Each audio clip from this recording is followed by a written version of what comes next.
ready? Yeah. You look ready. Boom! What is going on, comic fans? Welcome to the Legion of Comics. I'm Mark, and what a super week it has been. Obviously, the talk of the town is the Superman trailer. We're definitely going to talk about it tonight. Definitely going to talk about it. No way of getting around it. We're going to look at some of the TV shows that dropped this week, talk comic news, talk about a few comics that came out, maybe some from last week too. We'll see what's going on. Got some to catch up on, but let's not waste any time. It's the holiday season. Let's get into it.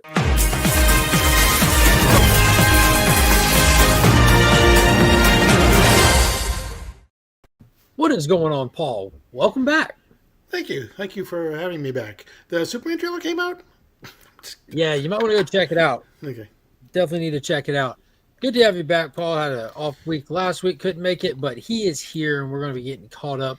But before we start to do any of that, don't forget to check out the links in the description below to any and all of the videos where you can find some fantastic resources for some amazing things in this hobby, like Big Time Collectibles, online comic book retailer, Justin Comics cleaning, pressing, and submission, as well as if you need a local comic shop to set up a pull list at, ABX Comics and Games has got you covered. They can do local or long-distance mail-in subscription lists, and they do free shipping on orders of $100 or more, so be sure to check those out. If you need help linking up with any of the people in the description, you can always reach out to me, and I can help out with that.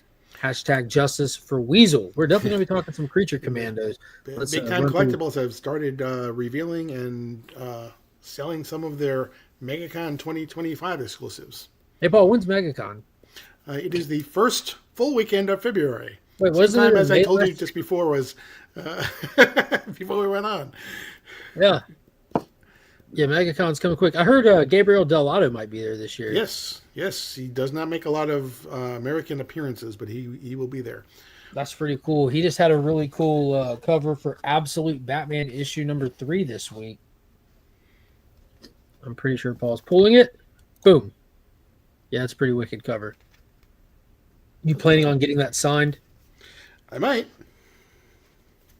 I immediately think of those anniversary issues that he did. Action Comics 1000, Flash 800, Wonder Woman 850, all those. The Action Comics one was Christopher Reeve. In the Fortress, yeah. Mm-hmm. Yeah. I've been posting some Superman books and some books related to the Superman trailer. I think that'd be a good one to post up. Now that you mentioned that, I think I might pull that one and post that one in the coming days. It's fun seeing all the Superman hype following that trailer. It's also, oh my God, it's also weird. It's very weird how the internet has completely shifted. You know, for the longest time, being a DC fan was a little bit different than being like a diehard Marvel fan or diehard Star Wars fan. Because, you know, like when you're entrenched in the fandom and then like you get like a wave of people coming in and it's awesome seeing how many people come in. But you also have just like the people that they're just participating in the online discussion. And there's a lot of that happening. And I've noticed that some of my posts are getting some new engagement since that Superman trailer. On different platforms, it's affecting it differently. But there's some wild engagement on Threads with one of my posts. I'm like, who are these people? One person, because I put up a post of the Guy Gardner picture without the bowl cut. I'm like, yeah, I think they should have gone with this or whatever. And so someone in the comments said, this guy's clearly never read a comic. I'm like, yeah, what? That's kind of ironic. If they would have looked at my post before this, it was like the first appearance of Guy that I posted without the bowl cut. And then somebody commented on it like, yo, the original creator came out and said that it looks spot on. I said, that's funny. The original artist is Gil Kane and died about 25 years ago. It's impressive. Definitely, he didn't have a haircut until Justice League International. Yeah. Justice League. Yeah. But it's funny how many people go to Google University and then talk on things. It's impressive. It's just I've never had that confidence to just say wild shit without being able to argue my point. But it's fun. It's interesting. It's only going to get funner because it kind of feels like that whole army of people that used to just defend the MCU or defend Star Wars, even when it was bad, just because they wanted something. They've already moved over. They're like, we're good. We found something new. We're gonna die hard at the DCU now. So it's gonna be a fun ride.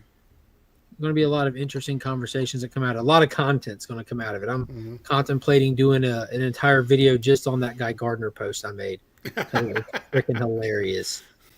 Freaking hilarious. I kind of touch on it on the video for tomorrow. I do a full deep dive on my thoughts on the Superman video. Well, kind of like a shallow end dive. It's a dive, but it doesn't go on for too long. But I mentioned the Guy thing a little bit. I feel like James could have leaned into it all the way or not. I feel like we're somewhere weird in the middle where it's like someone just came and messed up this guy's bangs and they called it good enough. But it's not like the bowl cut, it's not like shaved on the sides or anything. It's weird. Very weird. I probably still have the picture in here. Yeah. Yes. So that's not what it was. That's not the same haircut in that picture in there. That's the picture that I'm seeing circulating on. Like, yo, this is the exact same haircut. And I have eyes. Like, I played those little kids books where it says spot the differences in the picture. The difference is by the ears, where it's not shaved. But it does look like it's this kid right there, which is unfortunate. But we'll see what happens. But the set photos it leaked a long time ago. It does look like it is cut shorter around the back and stuff. So we'll see. I'm excited to have a Green Lantern in there. We'll see where it goes. Let me say hey to some of these folks in the chat real quick. Lascrucius, good morning, sir. Good morning. Hope you're doing good this morning. One above all, what is going on? Pop, hello, hello. The adventurous one. What's going on, Joe? Las Crucius again. Howdy, howdy. What is going on, Paul? Hope you're doing good tonight. What's happening, DJ? Dersey, Weasel for Life. What is happening, homie? Apparently, Gorilla Grodd is in the gun universe. Shows up in Creature Commander and Easter egg in the Soups trailer. Yeah, it was on the newspaper cover that the police officer was reading. I want to say he also was in the on the next Creature Commandos like teaser at the end of the last episode. I always forget to watch those. What character are they deep diving in the next episode? It's difficult to tell. I think he's almost seems like he's alternating, like one for the group and then one for a character and then one back to the group again, and because he's done the Bride and he's done Weasel now. So we did the Bride, then GI Robot, then Weasel.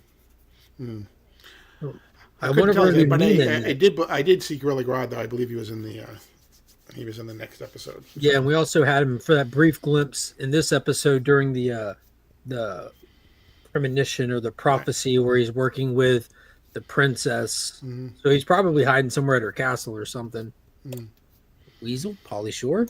I understand people's love for the trailer, but it's tough not to feel a bit of a double standard for Snyder versus Gunn fans. Again, no disrespect to Gunn fans. Really wish I liked his stuff. That's fair. I'm a Snyder fan. I'm a Gunn fan. I like them both. Yeah, the whole one or the other doesn't make sense to me. Yeah, I get anybody not being like, yeah, I didn't care for that project, but just like this loyalty to James Gunn or loyalty to Snyder, I don't understand. It should just be in their products, Weasel over Lassie. Lassie would have got the kid out, Pop. Let's be honest. Lassie's track record is flawless. That's a botched skateboard cut. Yeah, botched big time. What is going on, Kenny B? Hope you're doing good. Dell of Suspense, what's up? What's up? Bart, what's happening? That's a nice Christmas Batman hat. Thank you. I wish everybody here tonight Merry Christmas. Same to you, Kenny. Happy New Year with your family, friends, and loved ones. Merry Christmas. Thank you so much. Hope you have a good one as well. All right, so I guess we could get right into it and just play catch up here. The biggest show going on right now, especially for DC fans, is easily Creature Commandos. And you had 2 episodes to tell us about. Paul, what did you think of the GI Robot episode as well as this Weasel episode? I did not think that I could ever see a more what's the word I'm looking for? It was bloody and gory and episode than the GI Commando one, but man, that was bloody and gory. It was like there were intestines hanging out all over the place, and it was funny too. There's no clean wounds, were there? Exactly, yeah, and it was funny too. It's like, can we be killing Nazis now? What do you think of the Dr. Magnus appearance and the upgrades and the little Easter eggs on the board with all the symbols? Right? Yeah, they had on the center of the chalkboard. He had all the element symbols that'll become the metal men. So yeah, I hope that they explore that at some point because I'm a huge Metal Man fan as well.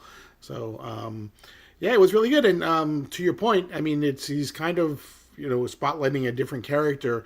I didn't like it as much as I liked the Weasel one next because the Weasel one tugged at your heart, and I am much more impacted by something that tugs at my heart than something that blows a big hole in the center of somebody.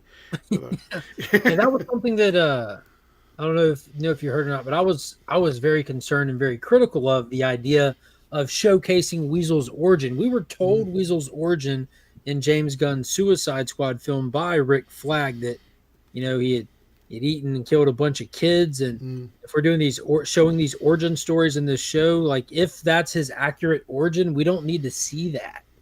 Like that would be crazy to show that and then just not like execute this animal on sight kind of thing.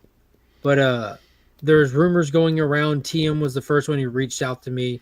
Like as soon as the GI Robot episode ended, we were talking about the Weasel episode. I'm like, this is going to be crazy if they go for that origin. And he was the one talking about, first person who mentioned it to me. He thinks they're going to subvert it and do like the misunderstood character kind of thing. And I'm so glad they did. Yeah, it was something. It was a great episode. If you haven't watched it, go back and watch it because, like I said, I mean, it's he in some ways ends up being the most human of all the characters so far. Yeah. Yeah, he's done a lot. Like you said, he really showcased the humanity in him in that flashback, and then in the main timeline, he's the one that took out Cersei, got her down, and they got her in custody and back to Blackgate, and they're now figuring out that they made the wrong call, that she was there to topple that government, destroy that kingdom, but it was because that they're working on world domination of some sort. It looks like they got like some high tech stuff, apparently working with Gorilla Grodd. There's a future where all the heroes are pinned up like they just lost a battle to Vlad the Impaler. So they're having to go back and take him out. But Rick Flag's not down with it. He broke off a piece and now he's in love. So he's trying to ruin the mission, and we can't do that. She's an honest woman. She's a good woman. She's got to be. She put that thing on him, and now he's seeing double. The Superman in the flashback has the David Corenswet S. Yeah, it's all DCU. It definitely is. Yep. Yeah, we saw Damien on there. The show producer came out and confirmed the Flash that was on the spike is in fact Wally West. So we have DCU Wally West. I think this is super corny that looking at the silhouetted picture of all these dead superheroes in a future that's never going to come to pass, not even in this show. And we're like, this is the first appearance of these characters in the DCU. Well, whatever. Flag himself said he wouldn't exactly call it love. It's something, isn't it? Weasel isn't an animal. He's a man. Yeah, he has to be. He has a lawyer. That's right. Yeah. Dale said he started Lioness season 2. Mark, fire. I'm trying to sing it to the high heavens. It's amazing. Waiting on Justice League International, exactly what Gunn should do. 12 episodes on HBO. Yeah, we're so close to it. We have Maxwell Lord confirmed for Superman. I'm hearing and reading rumblings of Lobo is potentially going to be a part of the Supergirl movie. Got Guy Gardner. Not far from it. Not far from it at all. Did you see? It looks as though the Brave and the Bold movie is now called the Dynamic Duo. No, that's that Jason Todd whatever movie. Oh, okay, that's one. Yeah, with the puppets. Yep. Okay, with the puppets. They're doing puppets, Paul. Yep. Freaking puppets. Puppets. Okay. No, it's weird. I can't think of that without thinking of Team America World Police. Those are marionettes. Those are not puppets. Yeah, same difference to me. But it looks like a lot of stuff's coming out of this. James Gunn being at the helm of this. It's like they're not scared to lean into like Silver Age stuff, characters, tones. Yeah, and I mean, they're saying Batman 2 is going to be next October. Oh no, October 2026. Never mind. But even still, they got to get going on that because I'm sure it's going to take a long time, especially in post production. But it's going to take a long time to film too. Yeah, they do Sure. it on location in London. Yeah. So Yeah. they need Yeah, to it's get gonna be a going on that. long time. It looks like there's no rush on putting a Batman in the DCU whatsoever. No rush at all. Who knows? Robert Pattinson's going to be old by the time that trilogy is finished. Don't knock puppets. Jerry Anderson had multiple hit series with puppets. What is going on, Jeremy? Hope you're doing good tonight. Yeah, it was yeah, it's a long time. James Gunn said that he's not rushing Matt Reeves for the script. I don't think he could if he wanted to. There's now rumblings that Robert Pattinson wants to portray Batman inside the DCU, that he's a huge comic fan, and supposedly there's talks between Matt Reeves and James Gunn about the possibility of that. From what I've read, I haven't read anything that says either one of them are saying no, but Matt Reeves is more resistant to the idea than simply saying, sure, let's do it. But I want to see him in there. He's our Batman right now. Like it or not, Robert Pattinson is Batman right now. Right. There's no reason to introduce another one, and it would just convolute everything unnecessarily. And I saw where there's a post where James Gunn responded to someone's comment stating that introducing another Batman would just confuse the general public. And James Gunn responses, well, people are allowed to have that opinion. It's not an opinion. That's a fact. Like, you will confuse the hell out of people. It's really that simple. Yeah. Most people aren't deep in the weeds like we are into these things. They're like very superficial type of a thing. And I'm not saying superficial in the way like that's the way they live their life, but you know, they go to movies because they like the movie. They don't necessarily get into the weeds with all the characters and everything. You know? Not at all. Did you see this photo that went up? I did. I actually kind of hope. Yeah, I think it looks great, but I kind of hope that they don't go with the Earth One Green Lantern because to me that's been the worst of the Green Lantern portrayal in books so far. That's wild. I don't think we have to worry about that after seeing Guy Gardner. Yeah, that's true. I think we're clear of that storyline.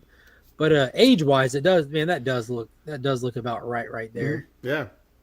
I don't think it could look much righter than that. Spot on.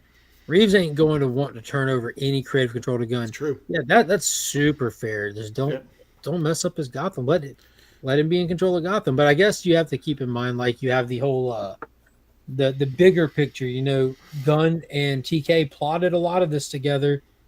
And we have that Clayface movie. I didn't think about it till this week. But that Clayface movie that's coming is not part of the epic crime saga. Right. That's not Clayface inside the Matt Reeves universe. That's Clayface in the DCU. And why we're doing that? You know, the prevailing narrative is, why are we doing a villain movie without the hero? So is this going to get a pass, or do you see this getting hit with the same ramblings? Yeah, I really think that they need to work on establishing all the hero characters first before they give a villain their own. Well, good news, Paul. We'll have 37 of them established with this one Superman movie. That's right.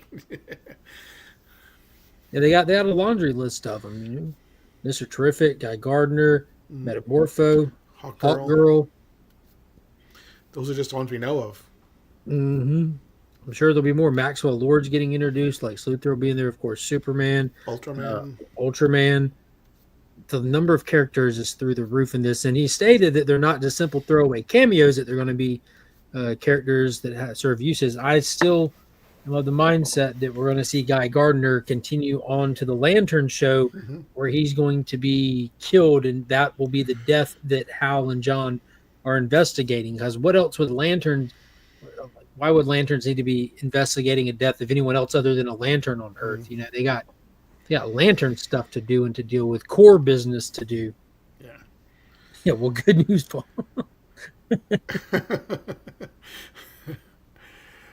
Yeah, I just hope he doesn't die because of his haircut. I can see that happening. Like a whole Incredibles thing when they're talking about why we don't wear capes. Right. And it does the montage of all the people death by capes. There'll be 30 of them. Yeah, but man, Dude, my head's a bag of cats right now. There's so much news this week. It's hard to even focus on where to take it or what to do. I do want to. I had this in here from last week, but I waited to bring it up when you were here. Speaking of Wally West, who we now have confirmed in the DCU, we talked about this forever ago when Absolute Comics first took off. The next wave would be Flash, Martian Manhunter, and the Green Lantern comics. Did a video highlighting the information we had, but it's official this week that they're now in the solicitations for their release date, which will be in March, right? Yep. We had our Flash suit reveal. The first suit reveal was actually from a Jeff Lemire variant cover that was really quirky. And then we had this character breakdown. This is what we're being shown as our absolute Flash. What's your thoughts on Flash rocking a midriff around the Midwest? As long as he's got something underneath, I don't really necessarily need to see his belly button. Can't handle my midriff. Exactly. I'm okay. I mean, I don't hate it. I'm not saying it would have been the first thing that necessarily would have drawn if it was me, but since I can't draw, that's not a problem.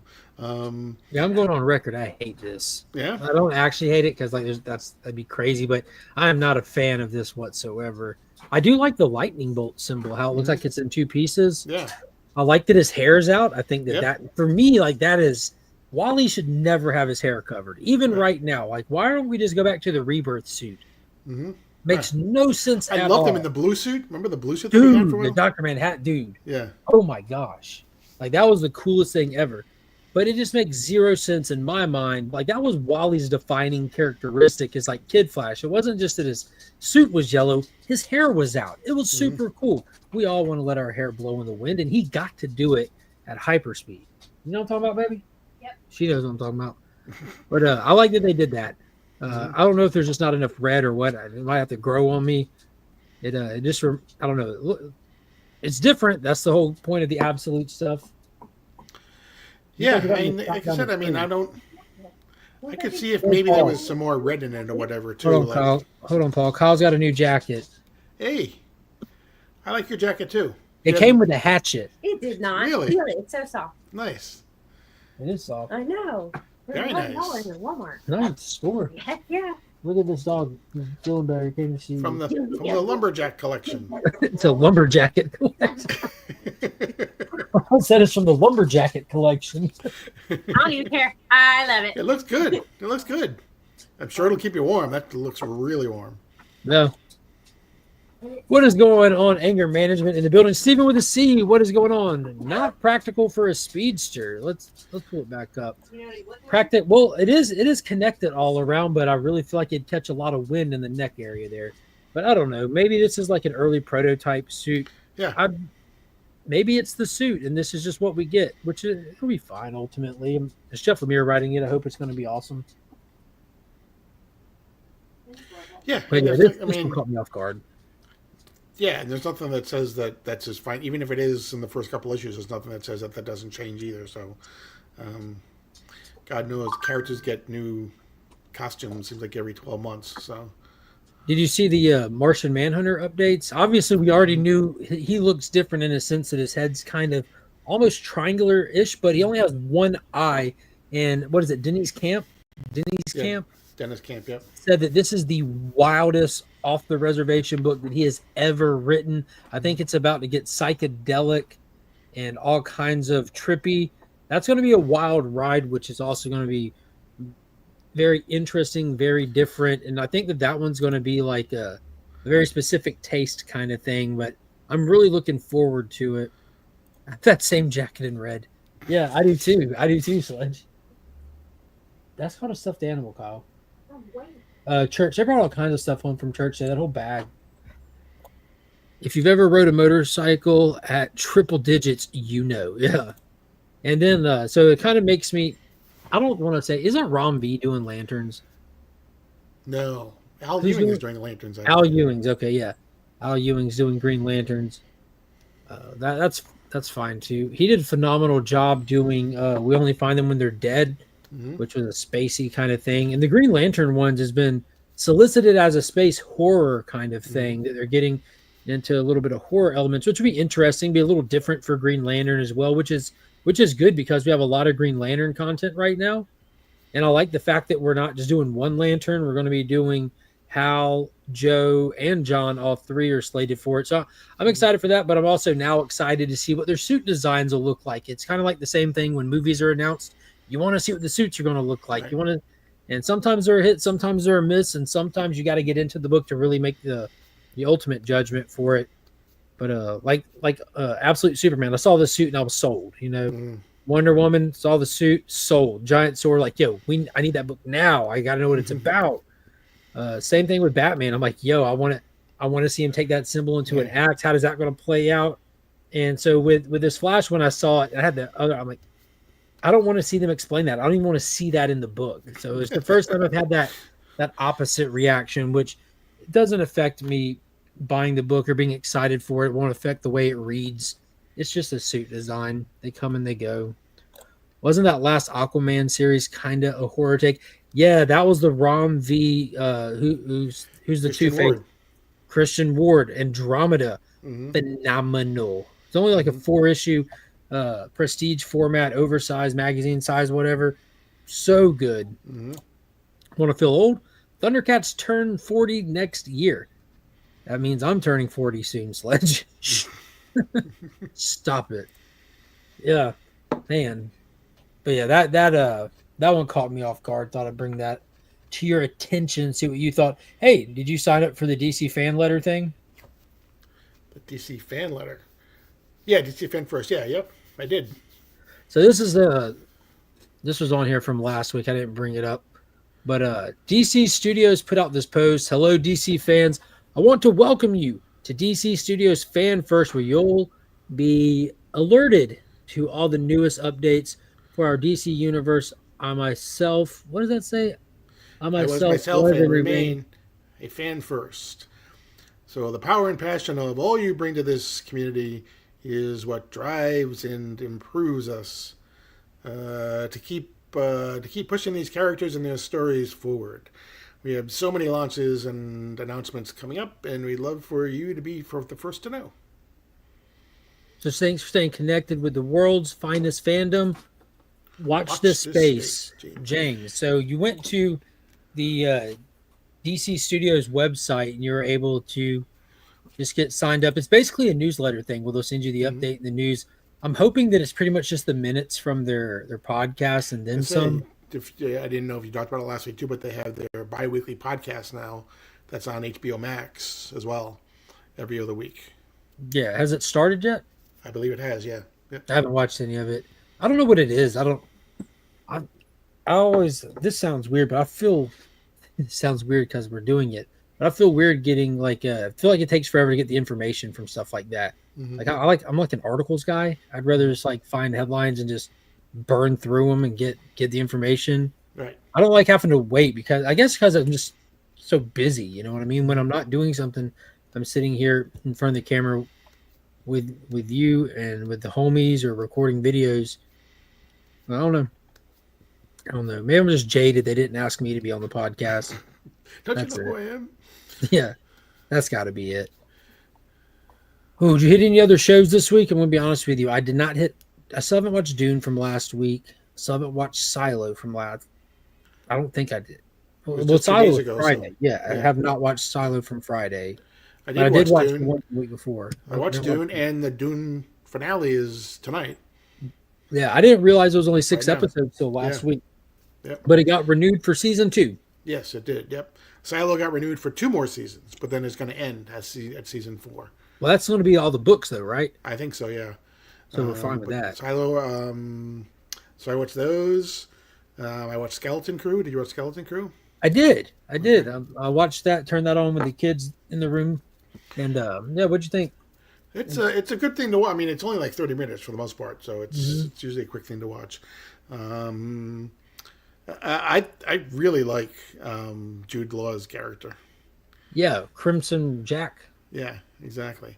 So this show, I'm starting to have the Mandalorian season 3 effect. If I was rating these as the episodes come out, that's when I felt like I was on a roller coaster ride with the rating. So the first episode of this show, if I wouldn't have heard that the second one was good, I might not have ever went back to it.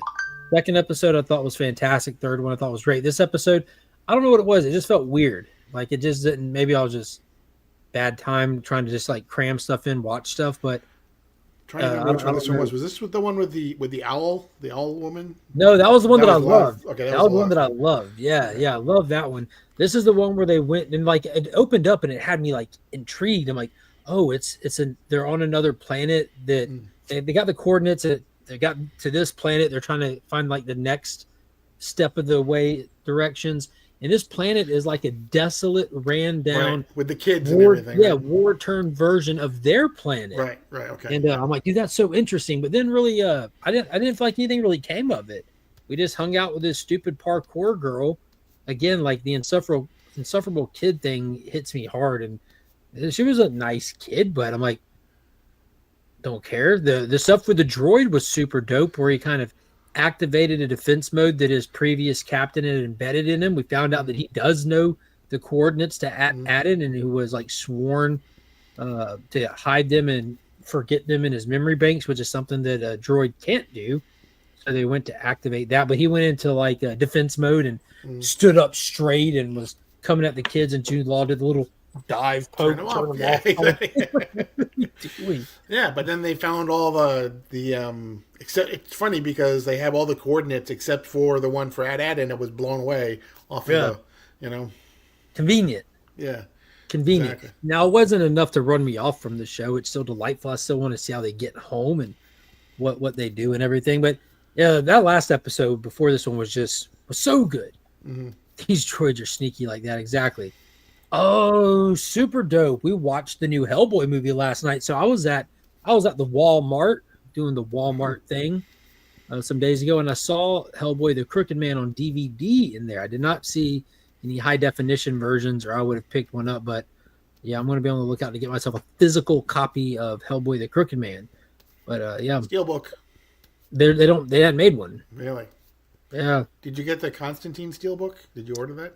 I did. And did you see what happened with that this week? No, what happened? So it was like maybe when did I share that? I shared it a few weeks back. Constantine Steelbook up for pre-order. It was just a black case that said Constantine on it, and it showed you the inside artwork. Mm-hmm. Well, this week they updated the website and released the artwork on it, and it's fantastic. It's when it has him falling through the right other way.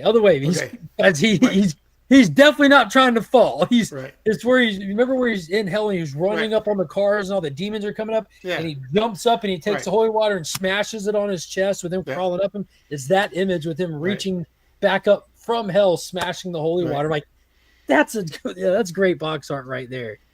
That's really great box art right there. So yeah, I definitely pre-ordered that one. Kinanu is my Constantine. Hello, beautiful brothers and sisters. Just stopping by to say hi. Merry Christmas. We'll catch the rewind tomorrow. That reminds me. I hope you're still here. Next Sunday is the annual at Year's End. At Year's End 2024, where we'll pretty much just hang out doing like our best of the year, or best of shows, movies, comics, and stuff like that. We touch on some sinkers, but for the most part, we just talk about the stuff that we were really into for the year. And Brother John, if you're there, if you're not, I'll just message you. But yeah, you're definitely invited to come on and talk about the best of for the year. And same for AR. It'll be a different format. Just kind of just talking about what we enjoyed, sharing the highs from the year. There's some good ones. But yeah, what's going on with Silo now? Oh man. Good, don't spoil it. I'm going to try to watch it. I don't want to. The last episode was incredible. I watched it this morning, actually. It's getting messy. Oh, we got a revolt starting up. We got Juliet gathering her resources, finding out what's going on, and just kick it. Those one more. There you go. Got her gathering resources. The last I saw, the mechanicals are not taking everything lying down, and people are starting to choose sides. I hope they don't do something stupid like flood the bottom level. That's in the other one. That's in the other silo. I know, right? I still thought that was something that they did intentional. I think they announced it was something that they did intentional in the last episode I saw. The last thing that I saw is like is a Solo is lying about who he really is, but we don't know why. She finds like the photos of the person that he says his name is and stuff like that, and yeah, it's in the mechanical is kind of hiding out with Common's wife a little bit, and she kind of got them to safety. It's just a lot of lines are being drawn in the sand. It's already messy. I can't imagine. This is just a powder keg waiting to blow. Spoil it, Paul. Spoiler show. That's as much as I'm going to spoil it because Mark hasn't seen it yet. So Let's see. And what else is there to hit from this week? You got anything from this week? Not nearly as prepped as usual. Lower Decks came to a finish. Last episode was this week, so we find out who it was that created the disturbance that has been causing all the different multiverses to come together. And I don't know if AR talked about it last week, but the last episode, if you're a Star Trek fan, there are lots of characters from other Star Trek shows. William Shatner show up? William Shatner does not show up. But in the last episode, we see T'Pol from Enterprise. We see Harry Kim from Voyager. We see Garrick and Dr. Bashir from Deep Space Nine. We see the woman, I can't think of her name now, but we see the woman from Star Trek First Contact that partners up with Picard. Borg lady? No. The black lady. That first of all, if you remember, did you saw First Contact, right? Yeah, I haven't seen First Contact since I was little. Right. The one that's with him in his cabin when he destroys all the Enterprises on the wall. Gotcha. I thought you were going to say mating chambers. No. I haven't seen that movie in so long. It's one of the best Star Trek movies. I mean, I'll be the first to admit that there were some stinkers, but Star Trek First Contact was one of the best ones. Nemesis was the one with the Romulans, wasn't it? Yeah, that one was not a good one, really. Yeah, Wrath of Khan was really the best one. I think that's universally agreed upon. Mm. Yeah. What? Oh man, I got a ravage. So the last episode we have it started in the first episode of the season with the disturbance in time and space that and it resolves itself in this one. And So this whole Lower Decks thing has been a multiversal thing for Star Trek no, this season. this season. Yeah. Got you. Boom, boom, boom, boom, boom, boom. Yeah, I think that's pretty much all. Did you check out that Dexter Original Sin show? I have not. Did you watch the original Dexter? I did not. Oh, okay. Well, then you probably wouldn't care. But I will say I don't understand the way that the show is releasing. Okay. They dropped one episode last week, and I was trying to figure out when they dropped episode 2, and I looked online and it said Sunday. I'm like, yeah, that figures. And then Friday, when we turned on the TV, they dropped 2 episodes this past Friday. So I don't know what's going on with it, but I got to watch it. So what's up? you tell all your friends that's about odd. IMAX during season 1, but you didn't care to watch it? No, Okay. no, Cool. no. You watched it when all your friends told you to watch it. Yeah. I see All you right, doing Superman trailer time. All right. Got a lot of Superman stuff in here. We kind of touched on it already, but what was your overall thoughts on it, Paul? I really, really liked it. I think I said this in more than one chat probably, but to me, the whole trailer that I saw here and everything that I saw, even though a lot of it is, Superman. I don't recall that scene, but that's okay. Even though, Superman is injured in a lot of it, it just, with the music and everything that's gone, it seems like it's more epic, more mythic than at least Superman Returns anyway. Maybe not Man of Steel, but Yeah, we'll see. it just to me it just kind of gives me that epic mythic feel more than any other Superman movie I've seen in a long time. Merry Christmas to you, JSS. Yeah, dude, I'm a mixed bag of cats about it. That initial scene when the music kicks in and he speeds down and gets in front of the kid so he doesn't get hit with all those tanks and stuff, and it goes into slow-mo. Just that like 4 seconds. That 4 seconds right there just hits you in the feels. Mm-hmm. The music kicks in, puts himself in harm's way, saves a life. That 4 seconds is like Superman incarnate. Mm-hmm. Like the colors are there, just and like the little details, like the shot that they got in that hyper slow mo, you can actually see David Cornsweet acting in that scene. Because I don't know if people know this or not, but he's not actually moving in super speed. It's just a movie. But so you can actually see even in the trailer his performance on his face, like the concern and the flinching to take the hit and everything. It was pretty dope.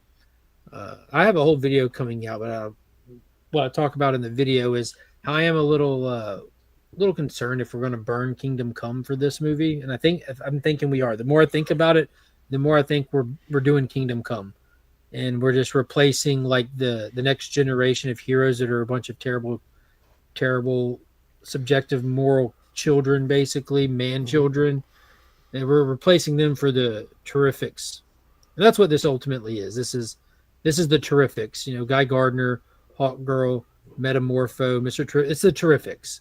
Mm-hmm. Like Mr. Terrific's so spot on that they're all wearing his outfit.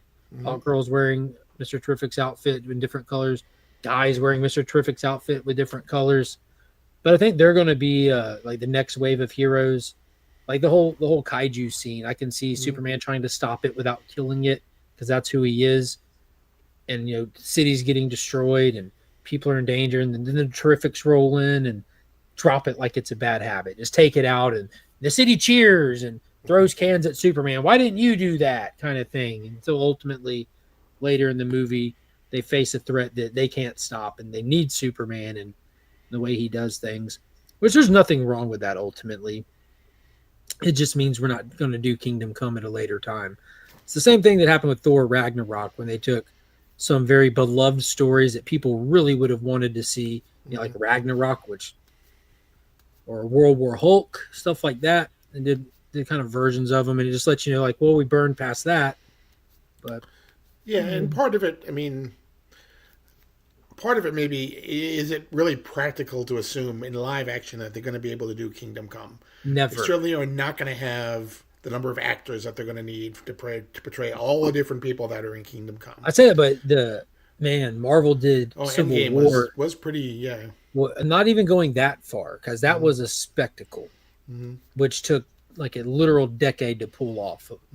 But so you could do it in that sense, but doing like an old man Superman and like Pass Away Lois, I mean, we could still get an animated feature film, which we've never gotten, which I would be more happy.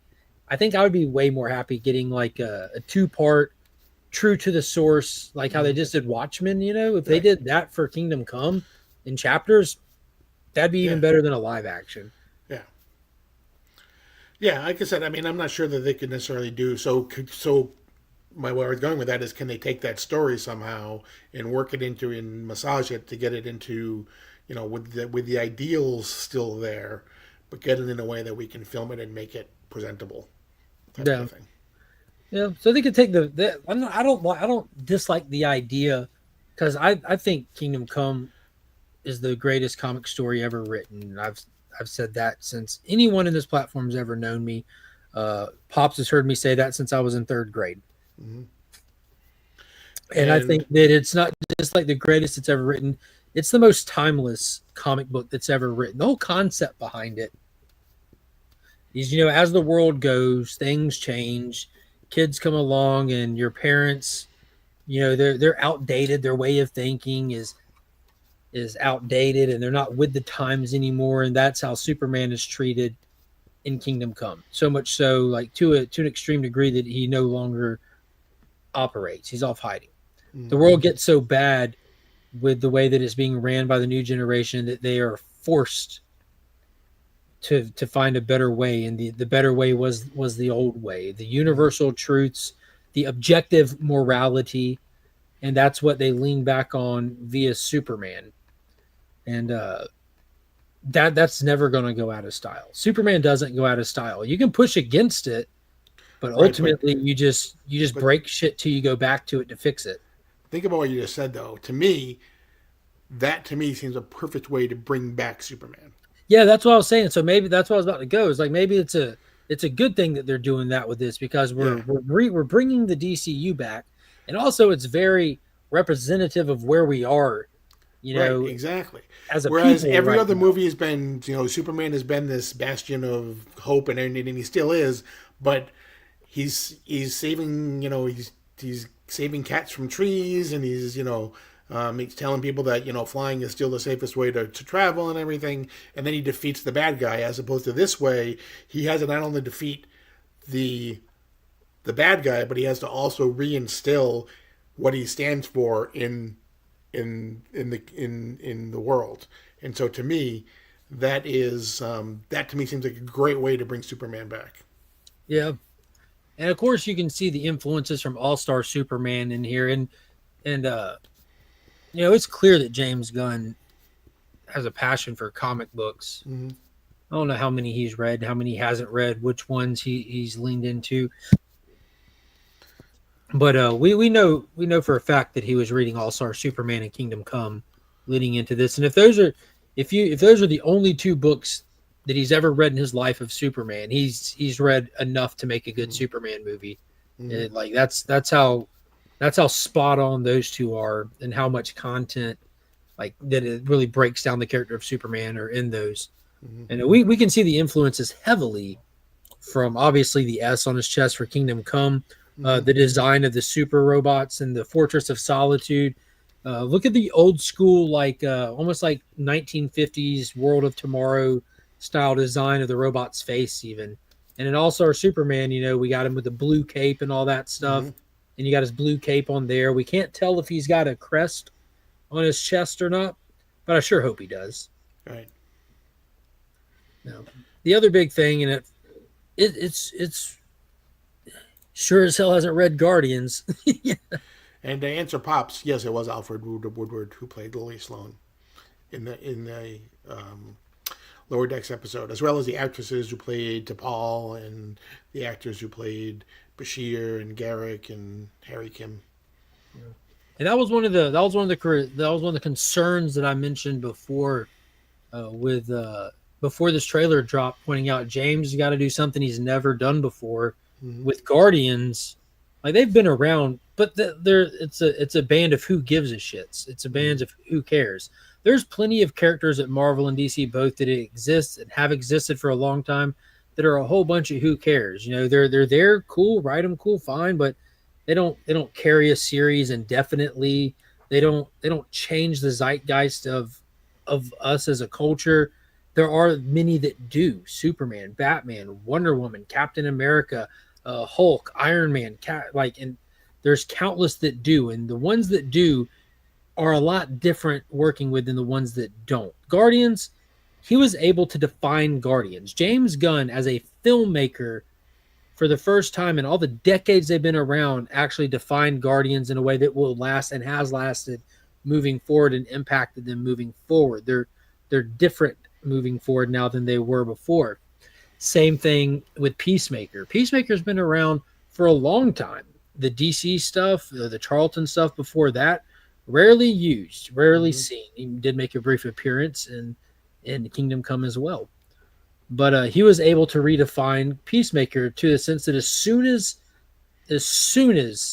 that movie was announced and coming, the most recent Suicide Squad run at the time put him on the team, and we were able to see the tone and style of a new branded Peacemaker in a new era, and it's actually stuck. It's gave him personality and a uniqueness that actually gives the character room to do something other than just being a guy with some stuff. But it's worked. But that's not the case with Superman. You don't get to go in and redefine Superman. You don't get to go in and just play fast and loose with the character. You have to present the character in the way that he's meant to be presented and give a compelling, entertaining story in the process. Speaking of which, did you see that? I know we talked about Absolute, Green Lantern, Flash, and Martian Manhunter, but DC is also doing, I believe it's a 6-issue miniseries, Vigilante and Eagly. Yeah. Which is with James Gunn. I thought it was a one-shot. 6 issues. I thought it was 6. Nice. But I believe James Gunn is advising on it. He's not writing it, but he's advising on it, I believe. Yeah, I assumed it's going to be like one of those official, unofficial between the episodes or between the seasons things for the show. I'll definitely be getting it for sure. Yeah. That Peacemaker Tries Hard miniseries that Kyle Starks did, that is an official, unofficial, like canon to the show. That was amazing. He said, ruined my Warlock. I'll never forgive him. My good buddy Izzyverse, Warlock is his all-time favorite comic character, and he feels the same way. Warlock's a great example. Warlock is not the Guardians. Warlock is an established character with a long-running history and an importance to comics. And James Gunn, I think, I don't want to say he fumbled the ball, but I think it's a very Zack Snyder situation where James Gunn started Warlock is not where Warlock was ultimately meant to end. I was going to say we never got to see the ending of the Warlock story. It was just Warlock's just getting started in the MCU. Yeah. I blame Disney for not continuing things like they have changed their plot. They've lost the plot, if we're being honest. But whatever Disney was planning when they started the post Endgame thing has changed 50 different times. We have at least 6 different after credit scenes of stuff that's never going to come to be, that never is going to build like it was supposed to. Warlock being one of those things. They woke him up, introduced him with that young mind mentality. But I'll tell you one thing, watching Warlock fly through that neighborhood, through the explosions, trying to get back to his ship to save Mother, that was dope. Like seeing the perspective of watching the flying character. Of, Thanos' brother. What is, I can't think of his name now. He's played by that kid. Talking about the kid? Yeah, he's Starfox or something. Yeah, he's played by the kid from One Direction. Harry Styles, yeah. Yeah, and we saw Pip. Yeah, 100% lost the plot. Yeah, but like I that definitely wasn't the Warlock that anybody wanted to see. Right. But I was completely fine with them doing the waking him up and then sending him on his way. Hot take, Warlock sucked long before his live action appearance. Yep, I'm evil. Joe's been wilding lately. Yeah, they messed Warlock up when they didn't introduce him at the beginning of the Infinity Saga. I mean, we're gonna be honest here. He should have been in Guardians 2 and been a part of Endgame and all that stuff. He should have been crucial to Endgame. They kind of subbed him out for Doctor Strange. Like you had Warlock on the edge of space with Silver Surfer watching for the moment and this and that. But in this, you had Doctor Strange like doing like the outside of the battle, giving Iron Man the moment. That was kind of comparative a little bit.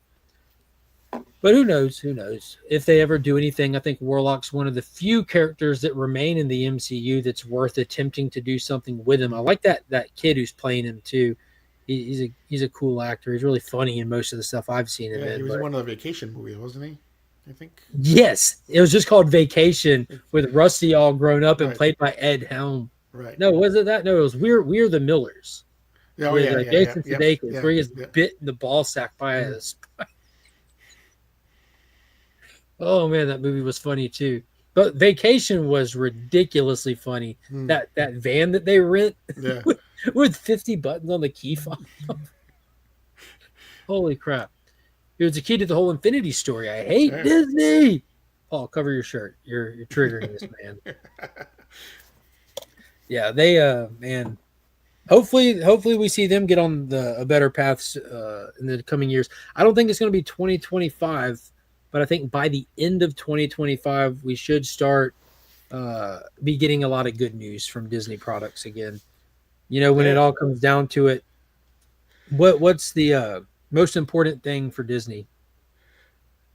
Well, first of all, they have to stop spending billions of dollars on all this stuff. Money, exactly. You see Andor Season 2? It's costing over $280 million to make. That's crazy. They're and that's before they do some reshoots. I would say they need to fire Bob Iger, but they'd be worse off. We learned that. Oh, man, that's crazy. And we thought that The Acolyte was a spit in the face with the budget. Mm-hmm. Ugh. You have a, what is it, $360 million Captain America movie coming out soon. Mhm. I don't know why, but there's like a bunch of people pushing a narrative that the Superman film is at a $360 million budget. I think it's just anti-gun people because that's strangely the same exact budget of Captain America. But James Gunn came out and said that budget, he squashed that rumor. He's like, that's definitely not the budget for this film, Right. which would have made it one of the most expensive movies in history. And I would not be surprised if he was given carte blanche to make this Superman movie. After seeing the hype of this trailer and the people's reaction, I think this movie's going to do fantastic, but Yeah. still, you don't want a $360 million budget unless the name of your movie is Avatar. And there's a rumor that Chris Evans may be coming back as Nomad. Yeah, I don't think that was a rumor. Didn't they confirm he was coming back though? I didn't see that it was confirmed. Yeah, I think I read that Chris Evans' return to the MCU was confirmed, and the speculation was on who he's returning as, and I saw Nomad as well. And if it's all true, I think that's kind of a slap in the face to themselves. They kind of shot themselves in the foot before you can get a Captain America movie out without Chris Evans. You're already saying it doesn't matter. Chris Evans will be right back. Yeah, it just shows that you have no creativity. You have to bring everybody back. You know, you don't know how to make these movies without your original actors. You know, No. It was never, and we've said this, it was never, ever, ever about these actors. It's about the characters they play. right? Exactly. You killed Iron Man, Captain America's dead, Hulk might as well be dead, Thor's unrecognizable, and you're done. You're done. The Stan Lee created era characters were past them. There's nothing of value without them. You are hard pressed to find like we have Anthony Mackie, but people aren't big fans of him as Captain America. And I went back and read a lot of the comics from that era, and they were trash. But it doesn't look like they're adapting those comics with these movies at all, other than him just like wielding the shield, which I'm totally down for. Nothing but bad news coming from that, but I'm still excited to see it. I hope it's good. Not holding out any high expectations for it, but you know, when you burned all your Stan Lee, Jack Kirby characters, what do you got left? Mm-hmm. We're gonna do the next DCU movie, but you know, Batman's gone, Superman's gone, Wonder Woman's gone. Right. What? It's Ambush Bug. Green Lanterns are gone. The Justice League, we're past them. You know, bring me Aqualad. What? Ugh. Yo, we're getting mighty close to the Aquaman comic releasing. Mm-hmm. All right, well, I'm burnt out on stuff, man. I ain't got nothing left in the tank to talk. I've got a stack of books here though that I have not read. There's a couple that I have read. These are oh man, I'm so excited for that one. All right, so this is God dang. This is this week's stack, and I picked. There it is. This is this week's stack that I was able to pick up today. Finally, I read 3 of them. I do want to let everyone know. Brand new Herculoid series is coming to Dynamite. They're killing it right now. Space Ghost, Johnny Quest. Man, They got the Thundercats, the Terminator book. Herculoids are coming. they are like the Beautiful cover. licensing capital of the comics world right now. Dude, smart. Yeah, Super absolutely. smart.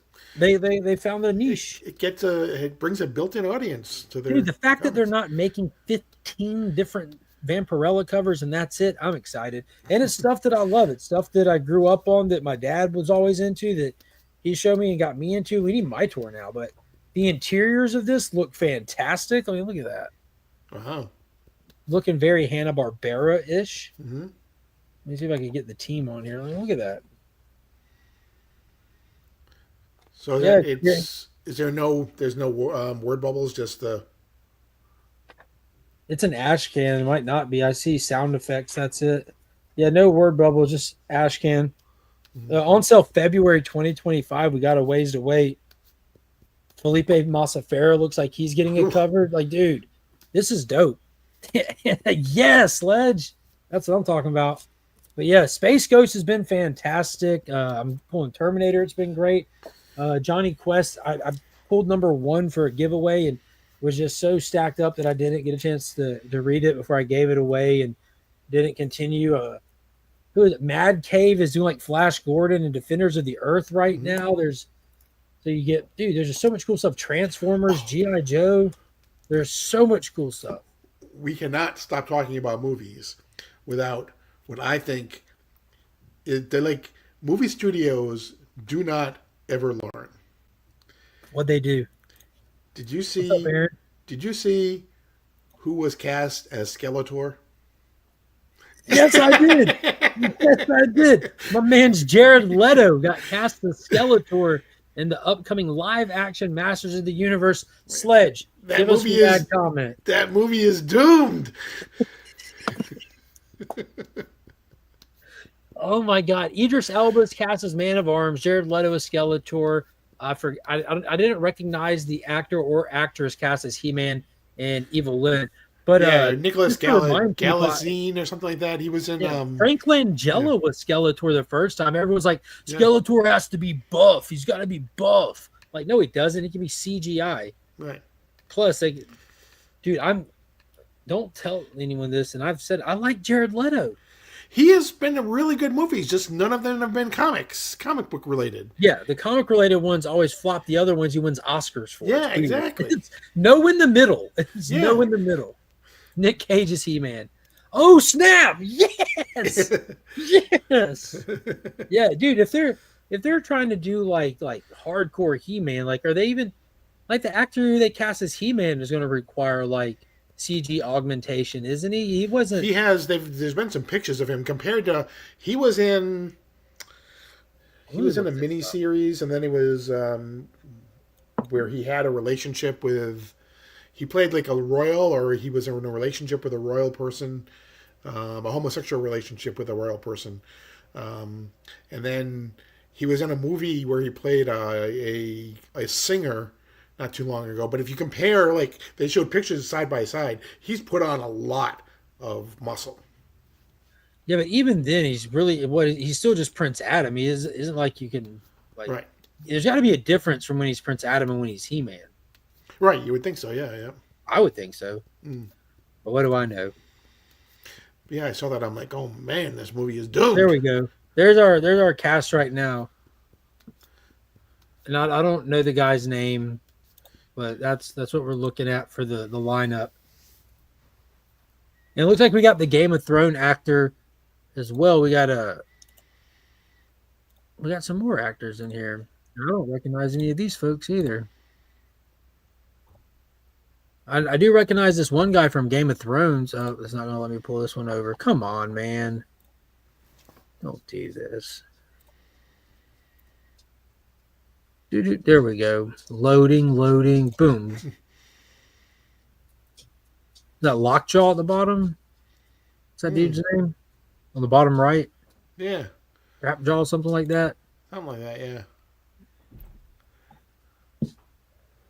The difference is the purplish shirt, newbie. He is crazy, but a great actor. Trapjaw. There you go. Dude, I follow 30 Seconds to Mars really closely. He's an eccentric dresser, but he's like super down to earth, man. Like super down to earth guy. Like whenever they're on tour and traveling, he's just hanging out with just like fans out on the streets, and he likes to do crazy stuff like go bungee jumping, and he like keeps it very public so like people can hang out while he's doing stuff. He seems super cool. I like the fact that he's like taking his brother the whole way with him. I'm not saying that like his brother's not talented. I don't want it to come off like that, but his brother's the drummer of the band, and like they just like he's close with his family, and like I don't know, he's super down to earth. I like Jared Leto. I do too. I pray for these comic movies. Yeah. I don't. Is he like there's either it makes me worried. So he's either got a lot of dirt on some people, or he's just in the dirt ring. You know, it's one or the other. You know what I mean? Like you're either clean as a whistle and you got dirt on someone in Hollywood, or you're right there in the middle of the grimy stuff where you just get all the good jobs. Because he keeps getting jobs. Like he's the lead of Tron Ares. Now he's getting this. You want to take Disney or Taylor Windrell will somehow screw up this He-Man movie. Afterwards playing who? All right, let me pull it back up. This one. The Mountain is the guy on the top right from Game of Thrones. I recognize him.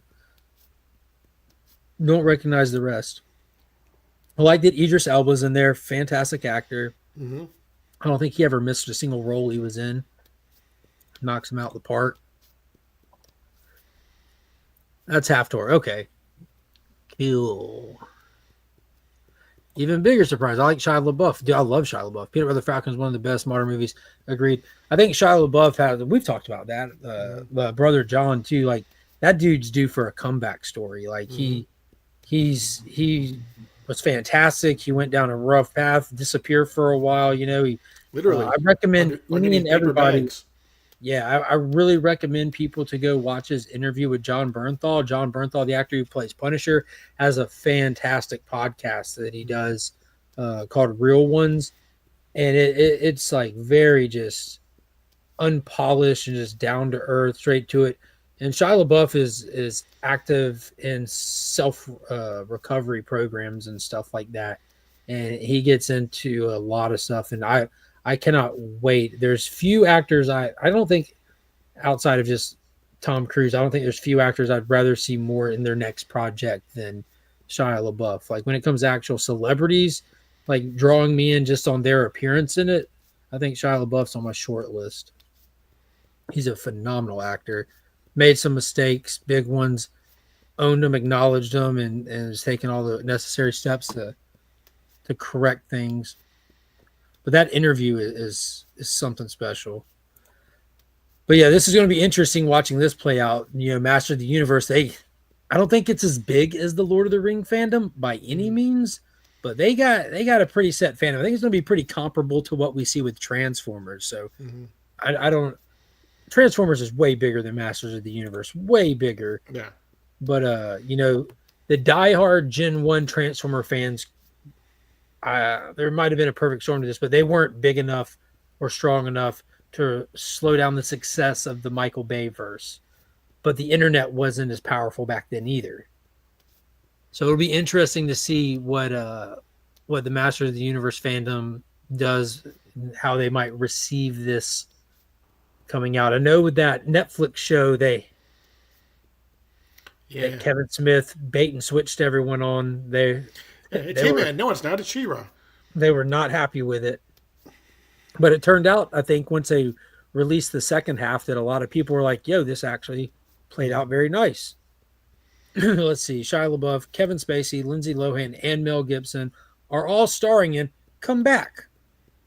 Kevin Spacey was one of these things is not like the other. Right, exactly. Oh, what is going on the Collector P? Yeah, Lindsay Lohan, she looks fantastic right now, like healthy wise. I don't know if you've seen any recent pictures of her lately, but she looks healthy for the first time in years. Good. Yeah. Kyle was showing me pictures of her the other day. Yep. But dude, I've got such a disorganized pile of books and everything here. What is going on, Comics Embraced? It just needs to be better than the 80s. Whoa, homie. Whoa. Dolph Lundgren is He-Man. All right. Let's look at some of the books from this week, and then it's a new episode of Landman tonight, so me and the wife are going to be watching that. Crazy holiday week at work, so I am going to try to cut it after we look at a couple of the books from this week. So I'm going to show you. I showed you the Herculoids book, but this was a massive week. Just in my pool, I got G.I. Joe #2. Now, I gave away an issue 1 ratio variant of this and really suggested everybody check this book out. You don't have to be a Godzilla fan. It's called Godzilla's Monster Piece Theater by Tom Scioli. Okay. I don't know if you recognize his name, but he's doing the art. Very unique. Like, imagine if the Great Gatsby party is happening and it gets interrupted by Godzilla. Sherlock Holmes is in this. Jules Verne, Captain Nemo, the H.G. Wells Time Machine. Everything you could think of, literary-wise, is all a part of this book. It is such a unique, incredible experience. Be sure to check that out. How are you feeling about the Godzilla Marvel team up now? Skipped them all. Skipped every one of them. They haven't come out yet. They had me at Godzilla. They lost me at Marvel. Yep. Lost me right there. They're just trying to replicate what DC was doing. Yeah, I'm out. They can kick rocks. Yeah, I'm holding out because you know what DC's already announced? What? Godzilla versus Kong versus the Justice League Volume 2. Ain't no reason to spend $1 on Marvel. I'm going to save my pennies and do what I did last time and go all in on the variants and the sound effects covers and Right. the hardback edition and whatever gimmick you got. I want it. Give me 2. Rockefeller's issue 2. We get a cool Christmas cover from this. Excited about that. That also, by the way, has the first double-page spread of all 4 of the That's the one universes. that they advertised online a while back. Page 2 and 3, right Holy there. crap, look at that. Yeah, this is the first shot of all of our Ghost Machine characters in their shared universe together. Mm-hmm. Now, granted, that doesn't mean that they can interact with each other, intermingle with each other. All done by the original artists in their little window. Oh, wow, that's amazing. It's a jam piece. Yeah. It's a Ghost Machine jam piece. Mm-hmm. But yeah, that's cool. We got Hyde Street down there, Devour, Geiger. Oh, snap. That's our first in-continuity shot of the first Ghost. Yep. My man's red coat, Mm-hmm. Rook, and Hornsby and Halo. That's pretty dope. Wow, that is a shot right there. Yeah, I really, really loved issue number 1 of Rockefellers. I unfortunately didn't grab covers B and C just because it's the holiday season and life be like that sometimes. I love the Kirby and Stan Lee books from Scioli. I enjoy his work. Dude, yeah, I was blown away by issue 1 of that. Like, everything about it was just top-notch, unique, and just, man, I can't recommend it enough. But, yeah, I'm still not buying that Marvel Godzilla thing. I know they did all those variants. They're doing an actual story now. Mm-hmm. No. The Green Lantern, Green Arrow, World's Finest Special. The trade dress, man. Mm-hmm. They had me at the trade dress. God, that's super dope, right? Yeah, absolutely. Haven't had a chance to read it. Love him or hate him, you can't deny the quality. TK's Wonder Woman is killer. We got some Detective Chimp going on in this. It's going to be interesting to see where it goes. It ends in issue 19 now, they say, not 20. What happens? The whole Sovereign storyline ends in issue 19 now and not 20. Originally they said 20. That's fine. Does TK end at 19? No, I don't think so. He said that he had like 100 stories to tell. Yeah, but I mean, they always say that. And then it's like, oh, by the way, I'm moving to another. Yeah.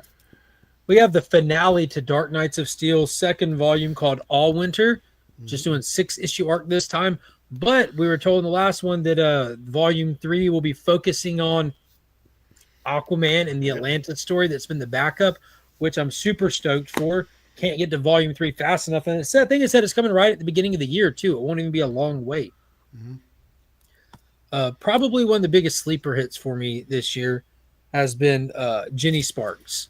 This is just a very, what's it called when you like deep dive on just like the whole existence thing? Yeah. Like that's what this is, the study of existing and what it would be like if you perceived yourself as a god. It's been wild in the best way possible. Captain Atom has lost his marbles being so powerful, and he thinks himself a god and is going through a crisis.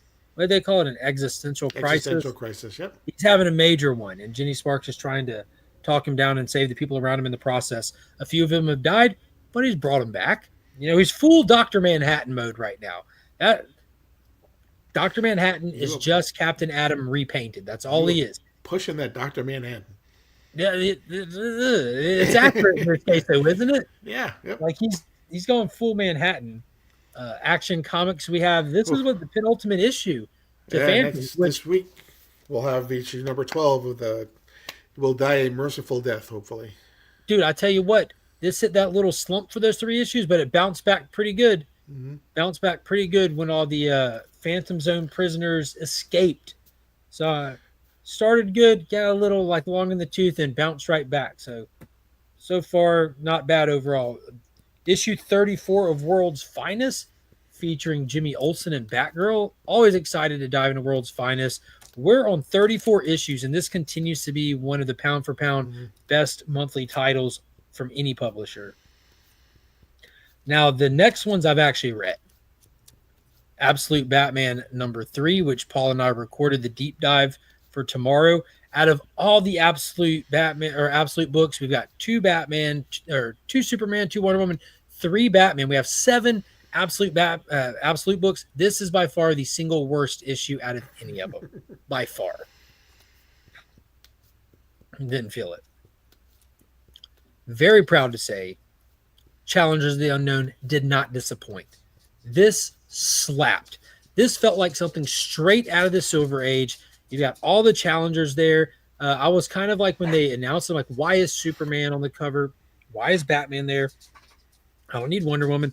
I want the challengers. We saw since the Justice League is back, we got the Tower back. We've seen them on the Tower in a working capacity, and now they're putting it into context how they got there, why they're there, and what purpose could they possibly serve in a space station full of superheroes and gods? Well, their purpose. They have a purpose. They've always had a purpose, and that's what it gets into.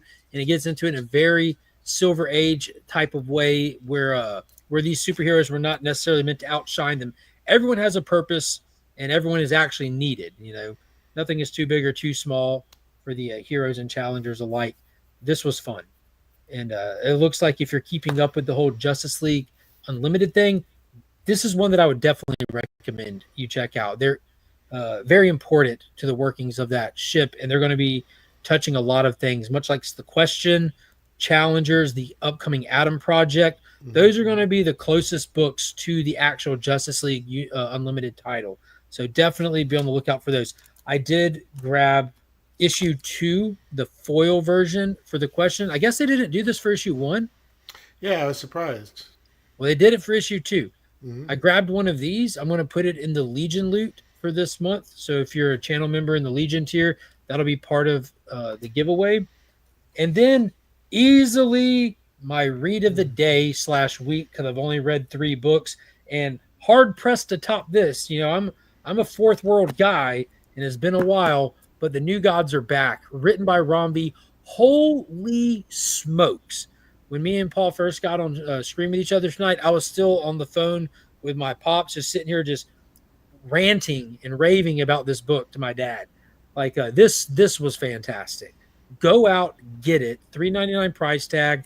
This is going to be something special. Everyone's there. You know, you got Highfather, Light Ray. You get a shot of Barda for a second. Yeah. Mr. Miracle's there, but Orion takes the spotlight in this issue. And I also grabbed New Gods issue 1, I got the that one foil too, yeah. version, scot-free. Mr. Miracle himself. Absolutely love this character. And I'm going to give this away as well in the Legion loot. Yeah, and it's like, without really spoiling anything, basically it's okay, you know what, Darkseid is dead. What happens now? Is there a new Darkseid? There has to be a Darkseid. Right. They established that in the DC All-In one-shot. He's like Superman. He's not just a person in this universe. He is a force that's part of existence. And as the multiverse expands and more Earths come to life, and there's all these different variations of these different characters, there's only ever been one Darkseid, and he, by all intents and purposes, died, at least amongst everyone else. He's no longer inside of the time and space that the rest of the DC universe exists in. He is the absolute world. And now what comes next? There's been the recognition of a new god being born, and Orion is sent to snuff the life out and fear that it's the next Darkseid. Highfather sent him on this mission knowing that he won't, no matter whether he wants to or not, he'll ultimately listen to what he's told by Highfather. So naturally they send him to Big Barda and Mr. Miracle, thinking that their child must be this child. Well, it's not, but because Orion and Mr. Miracle aren't enemies, he shows up and explains to Mr. Miracle what's going on, and it tells him, I'm only telling you this because you can escape anything, and I need you to escape me. I'm giving you a head start. Please run. I'm like, yo, this is amazing. Then in the last couple of pages of the book, we see some random couple. We have no clue who they are, being chased by what looks like a military SWAT team through the woods, carrying a child. The father takes a bullet to the knee and falls, and then the baby lights up like a Christmas tree, goes floating through the sky. Yeah, that was so it looks like Scott and Barda's child was not the one, but this couple. Do you have any speculation on who this is? Or I know you want it to be Mr. Mirror. I mean, you want it to be Dr. Manhattan. Yeah, it's but- Dr. Manhattan. Everything. I No, I don't. mean, like even the couple, is this just like a rando or what do we got Yeah, here? it seems like it's. I mean, at least at this point right now, we don't really know who any of these people are. At first, I assumed it was Scott and Barta till one of them said the other one's name, like Lily Yeah. or something. Nope, no clue who they are. Matthew Tonks says, am I the only one who's not been blown away by the Absolute books? I'm not going to say they are bad, but the way people talk about them seem to be like they are the best thing ever. That's a very fair assessment. I think that the Batman book is shock and awe value, and that's why it gets that kind of reception. I think that's a fair take on it. I don't necessarily think that's a statement of quality, but just a statement of feeling. Wonder Woman, for me, has been the best one, like pound for pound. It hits the emotional beats, the story structure is there, the characterization is there. I've really, really digging the tone. And then by the end of Superman issue 2, I think Superman was there. I don't by any stretch of the imagination think they're any of the three are my top 3 books of the year, but they're definitely on the I can't wait for the next issue list. But I have a lot of books that are like that for me. Yeah, This and right here, and I think one of the reasons why a lot of people do it because it has injected some real creativity into characters that have been around for 80 some years that really hasn't been found lately. super true. So I think that's why people are so excited about it. So, but again, That's fair. And you got to think of how many people now. I've said this forever. A lot of comic book readers today got introduced to comic books via the MCU. They saw these people and came up watching them on the MCU stuff. And they go and get into comic books, so they start there. They haven't really branched out. And they're thinking, you go in, you buy these Marvel books, and you think this is a good comic book. It's on the shelf. Why wouldn't it be? And it's a crappy comic book. It really is by all standards. But you don't know better until you read better. And if all you've done is read modern Marvel comic books, and then you go pick up Absolute Batman, Absolute Superman, or Absolute Wonder Woman, it quite literally is probably the best book you've ever read. Not the best book out there, but for a lot of people stepping into DC for the first time, they are literally reading the best book they've ever read for the first time, or one that's really high on their short list, which is a fair take. Just imagine what's going to happen when those same people experience their first indie comics. Yeah, exactly. If you read modern Marvel, I'm sorry. The only thing, like I say that, but the only thing that I read and I will continue to read is my Hulk and Ghost Rider. Good, bad, or indifferent. I'm never going to not pick up Hulk. And I'm almost there with Ghost Rider. But I dropped like the Cosmic Ghost Rider thing. I picked up one issue and said, poo this. It was terrible. But Benjamin Percy's been doing a banger job on Ghost Rider. Now we're on to this Spirit of Vengeance one, which, dude, in issue 2, because I'm like a couple issues behind now because of this stack piling up. I read issue 2 yesterday, and he actually went down to Atlantis to go to this prison. And I'm a sucker for Atlantis stuff, and it reminded me how crappy Marvel's Atlantis lore is these days. But it was still fun, like Ghost Rider, Hellfire, Chains, and stuff underwater. That was fun. You need to put down the comics and read some Lovecraft and Poe. Deadpool shows up and kills Darkseid. DC, damn it, our world is effed up. Oh man, but yeah, modern Marvel's in there. Old school, Eldritch Horror is amazing. Yeah, but yeah, I'm so disheartened by Marvel that I won't even give it the time of day. It's very rare. Now, the owner of Big Time Collectibles, Nelson, he reached out to me. I talked to him at least once every week or two, and a while back he told me before it released, he's like, hey Mark, just a fair heads up, there's a book coming out called Avengers Twilight that I read, and I think you should definitely pick it up. So I did, and it was just a mini series that Chip Zdarsky did. It's basically Marvel's Kingdom Come. It was probably the best thing that I've read from Marvel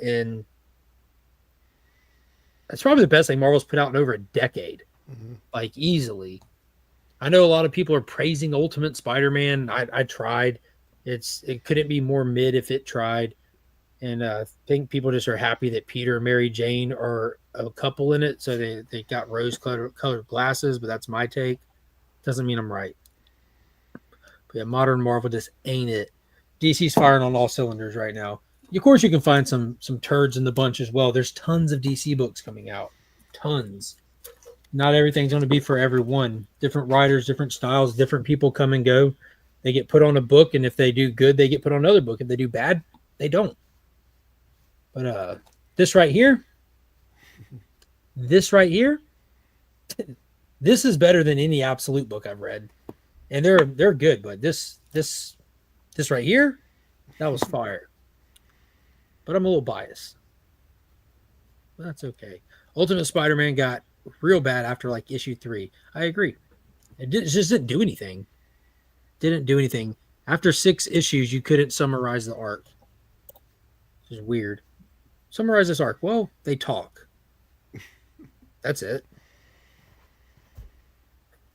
Paul, what'd you read this week? Pretty much the same thing that you did. I still have some things I haven't gotten to as well. I only read 3 books, man. I did. Did you read the Rockefeller, Green Lantern, Green Arrow, World's Finest? I did, and it's funny because it actually it kind of it's a 2-part story. The first part is Green Lantern, Green Arrow, and then the second part is Green Lantern and Flash. So you have Jeremy Adams writing Flash again as well. Oh, what a treat! Yeah. They keep teasing us, don't they? Yep. Does it take place in the throwback days? Yeah, it's kind of in the same thing, which is why I think they called it World's Finest, is because it's kind of like in a nondescript time and everything. But it's obviously set in the before times. Nice. Yeah, I got a lot of reading to do. No clue when I'm going to do it. New books are out in like 2 days.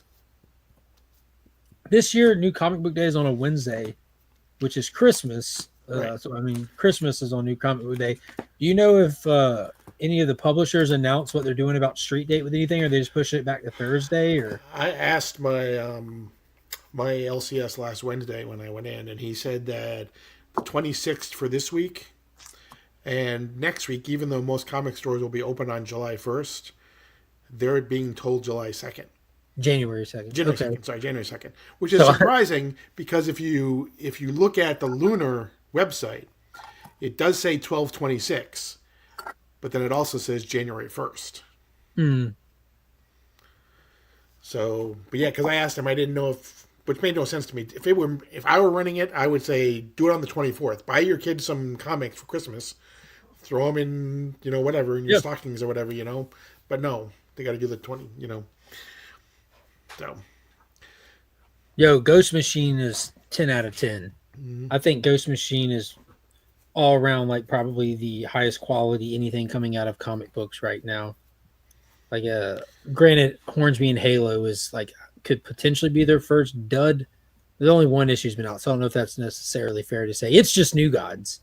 I said that going into it. We're just doing the whole Orion and Mr. Miracle flip-flop thing. But it could get good if they throw some lore into it. They need to throw some lore into it really fast. So I think it's New Gods mixed with Super Sons. Yeah. With Tomasi writing. Yeah, exactly. But they need lore. It's in desperate need of some lore in there. And we know it has it from the Ghost Machine preview thing that they did forever ago, because you have like the guardian angel like watching over him from a distance and stuff. And we need that lore ASAP.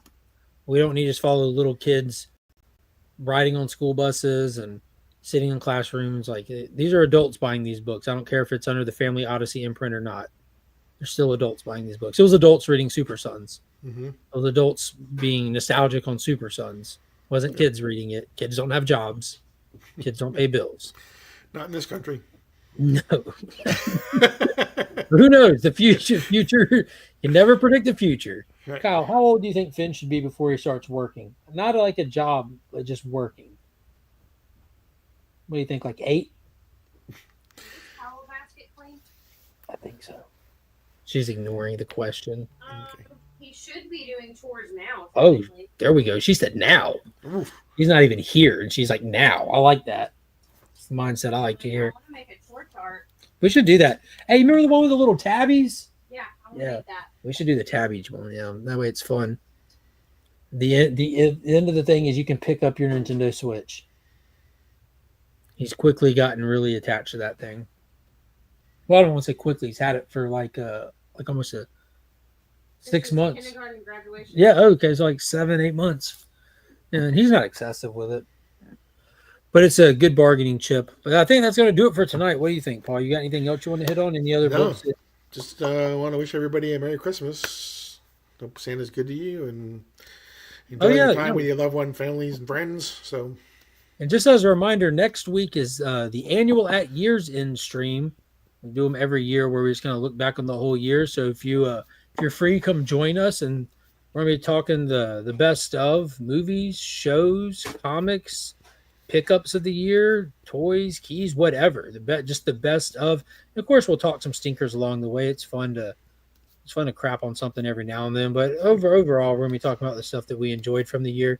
So bring it on. It'll be fun. My 9-year-old works. He helps me teach the kids class for jiu-jitsu. Got to start him young. Yeah. Finn just got his green belt sledge. Was it last Saturday, right? What is that? Yeah, not yesterday. Last Saturday, he tested and he got his green belt now. He's quickly moving through that because it was just a couple months ago that he got his last belt, wasn't it? Yeah, the green belt one's not as fast. So like the white and yellow belt is apparently like the like white belt, it couldn't be more basic, and yellow belt is like refining the white belt stuff. Mm-hmm. And then green belt is like where you actually start using new stuff. So the green belt one, to get through green belt, it'll be like going through 3 belt levels just to get through green belt the way they have it structured. But yeah. Nice. Merry Christmas to you as well, Pop. Hope to see you soon. Yeah. Will do, homie. Will do. But I hope everybody has a good night. Go watch Landman, because that last episode last week was probably the best one yet. You see what happens when you mess with a hillbilly's kid on an oil field. It's not smart. You watching that one yet, Paul? Not yet. This is the first season? Yeah. It just started? Okay, maybe I'll catch up with Still that. going. I think they're short seasons. This is that Taylor Sheridan formula. Mm-hmm. So I think it's probably going to be like 8 episodes or something. It was episode 5, maybe 6, maybe something like that. But you know, you burn through them. Yeah, it's a Billy Bob Thornton, right? Yeah, Billy Bob Thornton, Ali Larder, John Hamm, Demi Moore.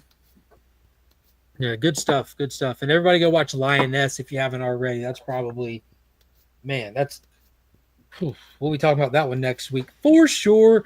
That's going to do it for tonight. I appreciate everybody coming by. Until next time, as always, we are Legion.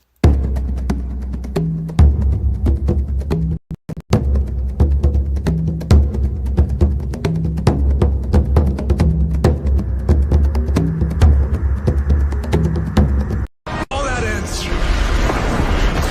right now!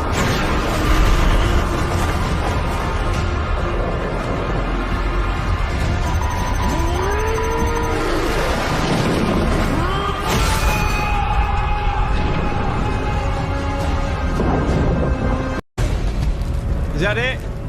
Is that all you got?